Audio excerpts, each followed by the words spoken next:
Olá, meus amigos, tudo bem com vocês? Estamos de volta para dar continuidade à nossa playlist agora de cabelo cortado e barba feita. Nesse vídeo, nós vamos falar sobre o conteúdo da contestação, tudo bem? Nós vamos começar a analisar a estrutura que compõe a contestação, tudo bem?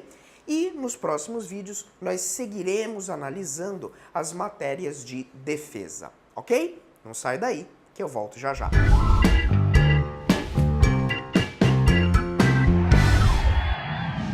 Muito bem, meus amigos. Então, dando início agora ao estudo do conteúdo da contestação, a primeira coisa, a primeira informação importante que eu tenho para te passar é que a contestação segue o princípio da eventualidade. Tudo bem? Esse é o primeiro ponto que eu quero firmar aqui com você. A contestação obedece o princípio da eventualidade. Professor, que princípio é este, né? O que diz o princípio da eventualidade? É bastante simples. O princípio da eventualidade, ele afirma que toda a matéria de defesa do réu deve ser concentrada na contestação. Tudo bem? Isso significa que o Código de Processo Civil não quer que o réu guarde cartas na manga. Sabe? Quando você está jogando aí, geralmente um carteado, você deixa aquela carta na manga escondida para o final, a melhor carta? Pois é exatamente isso que o CPC não quer que aconteça. Então o CPC determina que o momento processual adequado para o réu expor todos os seus fundamentos de defesa é na contestação. Todas as teses defensivas, todos os fatos, tudo que ele tiver, ele tem que alegar na contestação. Eu brinco que na contestação é o momento que o réu tem para esvaziar os seus cartuchos, né? Ele tem que metralhar tudo na contestação, ok? Professor, mas e se o réu, eventualmente, ele deixa de alegar alguma matéria de defesa na contestação? E se ele resolve aí guardar uma carta na manga para um momento processual posterior? Bom, o código diz que neste caso a matéria de defesa estará preclusa, ok? Ou seja, o réu ele não poderá alegar essa matéria defensiva. Como tudo no direito, nós temos uma regra e exceções. A regra eu acabei de passar para vocês. Princípio da eventualidade. Todas as matérias defensivas devem ser alegadas na contestação sob pena de preclusão. Entretanto, nós vamos ter algumas matérias que o réu poderá alegar em momento posterior, tá? Só que agora nesse vídeo ainda não é momento de nós analisarmos essas matérias. Então elas serão objeto de estudo em vídeo posterior, tudo bem? Então, apresentado para você o princípio da eventualidade, que é um dos princípios mais básicos do processo civil, eu vou chamar a nossa lousa para que a gente possa estruturar o esqueleto de uma contestação. Vem comigo para a tela.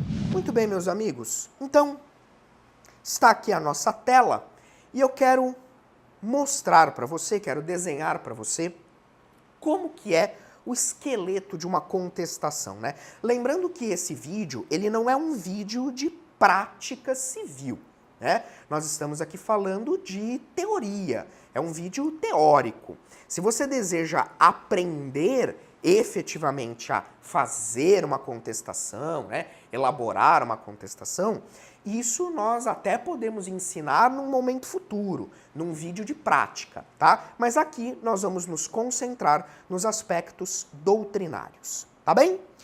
Então eu quero que você imagine o seguinte. Vamos traçar aqui uma linha, tá? E essa linha aqui, essa parte, vai ser a nossa contestação. Tudo bem? Então, vamos imaginar que você é um advogado e você tem que apresentar uma contestação para o seu cliente. Você precisa saber que, basicamente, a contestação ela é dividida em duas partes. Então, vamos lá. Traçar aqui para mostrar para você que a contestação é dividida em duas partes. Nessa primeira parte, aqui, o réu deve alegar as matérias preliminares. Matérias preliminares. Ok? Então, a primeira parte da contestação é reservada para a alegação das matérias de defesa preliminares. Professor, quais são essas matérias preliminares? O que o réu pode apresentar em sede de contestação como defesa preliminar? Quem nos traz o rol de matérias é o artigo 337 do CPC, artigo importantíssimo, nós vamos falar muito dele. O artigo 337 traz qual é o rol de matérias preliminares que o réu pode alegar em contestação. Eu já adianto para você que este rol aqui, ele é um rol exemplificativo, tá? Ele é um rol exemplificativo. Portanto, além das matérias previstas no 337, outras matérias preliminares poderão surgir, poderão ser alegadas. Tudo bem? Professor, por que esse nome, matéria preliminar? Veja, quando a gente utiliza a terminologia preliminar, quando alguma coisa é preliminar, significa que essa coisa, ela antecede uma outra coisa. Então você concorda comigo que quando eu tenho uma coisa preliminar, significa que essa preliminar, ela vem antes, ela antecede uma outra coisa, né? Então, afinal de contas, por que matéria preliminar? Preliminar ao quê? Resposta. As matérias preliminares são aquelas que devem ser analisadas pelo juiz antes que ele, juiz, analise o mérito da ação. Antes que ele analise o pedido da ação. Mérito é sinônimo de pedido, né? Já falei isso para vocês. Então, antes do juiz analisar o pedido do autor, ele precisa analisar essas matérias preliminares. Claro, evidentemente, se o réu na contestação as alegar. E na prática, né, é praticamente impossível nós termos uma contestação em que o réu não alegue aí preliminares. Às vezes nós temos contestações em que o réu alega 10, 11, 12, até mais preliminares, né? E aí o que o juiz tem que fazer? O juiz tem que analisar essas preliminares antes de analisar o pedido e, conforme for o caso, o juiz tem que afastar essas preliminares para só depois ele ingressar na análise do pedido. Tudo bem? Essas matérias preliminares, elas são o que a doutrina chama de defesas processuais, né? São defesas de cunho processual. E as preliminares, elas são divididas em duas grandes categorias. Tudo bem? Eu posso ter preliminares peremptórias. Peço aí desculpa, pessoal, pela minha voz, mas é que eu estou me recuperando de uma gripe, então a voz aí não está das melhores, né? Mas enfim. Então, as preliminares podem ser classificadas em peremptórias ou preliminares dilatórias. Peremptórias ou dilatórias. Professor, qual é a diferença? Qual é a diferença? Simples. Preliminar peremptória é aquela preliminar que, se for acolhida pelo juiz, gera a extinção do processo. Então eu vou repetir, se você quiser anotar. A preliminar peremptória é aquela que, se for acolhida pelo juiz, acarreta a extinção do processo. Extinção, né, sem análise do mérito, né? Extinção do processo sem resolução do mérito. Porque, como nós estamos no campo das preliminares, o juiz ainda não chegou a analisar o mérito, tá? É mais ou menos que nem se a gente estivesse aí no jogo de xadrez, né? No jogo de xadrez, as peças que vão na frente são os peões, né? Então você coloca ali os peões na frente para proteger as peças mais importantes, né? Proteger o rei, proteger a rainha. Aqui é mais ou menos isso, né? O réu, ele lança as preliminares para ver se de repente ele consegue, só com a preliminar, gerar uma extinção do processo. Tudo bem? E as preliminares dilatórias, professor? Bom, as preliminares dilatórias são aquelas que, se acolhidas pelo juiz, elas não extinguem o processo. Elas não extinguem o processo, mas apenas o dilatam. Então, preliminares dilatórias são aquelas que, se acolhidas pelo juiz, não geram a extinção do processo, mas apenas a sua dilação. Como assim dilação, professor? Dilação, atraso. A preliminar dilatória, ela não extingue o processo, mas ela o atrasa. Tudo bem? Vou te dar um exemplo de preliminar peremptória e um exemplo de dilatória. Tá? Vamos lá. Professor, dá aí um exemplo de preliminar peremptória. Se acolhida, extingue o processo. Exemplo, carência da ação. Então, colocar aqui, exemplo, carência da ação. Carência da ação. Faltou uma condição da ação. Se faltou condição da ação, eu tenho o que a gente chama de carência da ação. Tudo bem? Se o juiz reconhecer a carência da ação, haverá extinção do processo. Professor, dá agora um exemplo de preliminar dilatória, uma que não extingue o processo, só atrasa. Vamos lá, tem vários, né?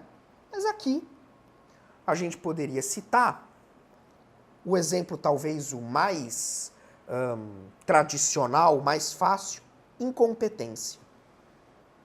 Incompetência do juízo. Incompetência do juízo. Então, repara, se o réu em preliminar alega a incompetência do juízo, e aqui, meus amigos, tanto incompetência absoluta como relativa, tá? Tanto faz. Se o réu alega incompetência e o juiz acolhe essa dilatória, o juiz extingue o processo? Resposta, não. O que o juiz faz? Reconheceu que é incompetente e envia o processo para o juízo competente. O juiz pega, putz, realmente eu sou incompetente para analisar esse pedido. Não tem problema. Eu pego o processo e envio para a vara, para o juiz, melhor dizendo, competente. Tudo bem? Perceba, o processo ele não é extinto. Ele é enviado para o juiz competente. Então isso não extingue o processo, apenas o retarda, apenas o dilata. Tudo bem? Uma observação que eu gostaria que você fizesse no seu caderno é a seguinte. Se o réu, ele alegar uma defesa preliminar, se ele alegar uma das matérias previstas no 337, fica tranquilo porque a partir do próximo vídeo a gente vai destrinchar o 337, fica tranquilo. Então, se ele alega o réu uma matéria do 337, o autor vai precisar ser ouvido no prazo de 15 dias. É a famosa réplica do processo, né? Então vou repetir. Se o réu alega uma matéria preliminar, o autor deve ser ouvido no prazo de 15 dias. O autor tem que se manifestar sobre a alegação daquela preliminar. Isso é o que nós chamamos de réplica, né? Na verdade é um nome aí criado pela doutrina. Mas aí a gente, quando for estudar numa outra playlist o saneamento e a organização do processo, a gente volta nesse tema. Tudo bem? Bom, professor, então essa primeira parte da contestação eu entendi, né? São as matérias preliminares. Maravilha. Mas e essa segunda parte? Bom, esta segunda parte, meus amigos, nós vamos ter as chamadas defesas de mérito. Defesas de mérito. Agora sim, o réu vai rebater o pedido do autor. Perceba que nas preliminares, né? Nas preliminares, o réu, ele ainda não se manifestou acerca do pedido do autor, ou dos pedidos do autor. Então, na preliminar, ele está tentando ali colocar os peões dele na frente para ver se o juiz acata uma preliminar ou para extinguir o processo ou para retardá-lo, tá? Mas na preliminar, o réu, ele ainda não entrou no mérito, ele ainda não entrou no pedido. O réu vai rebater o pedido agora, na segunda parte, com as defesas de mérito. Essas defesas de mérito, elas são alegadas depois das preliminares. Tudo bem?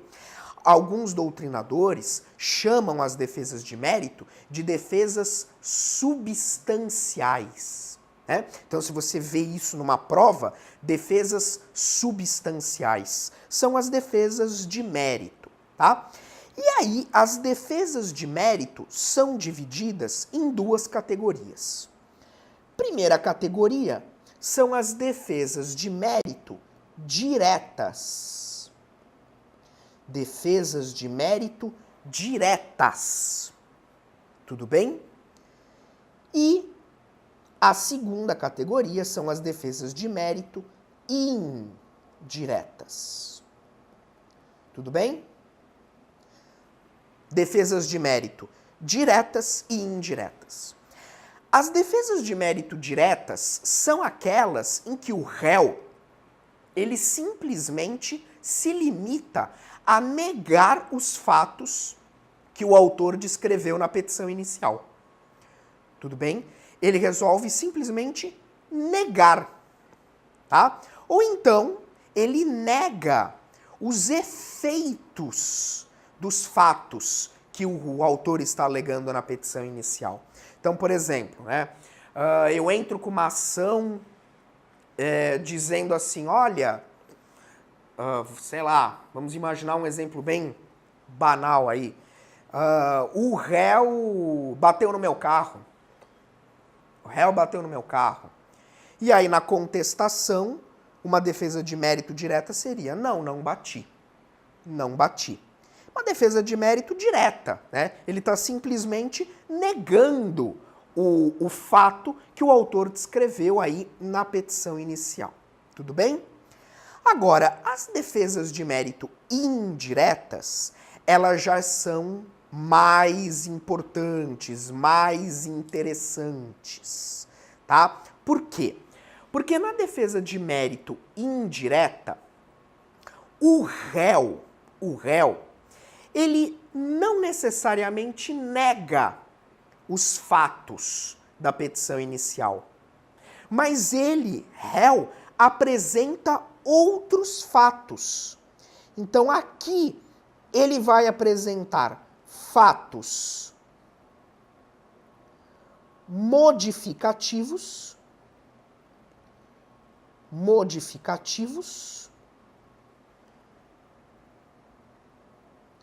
extintivos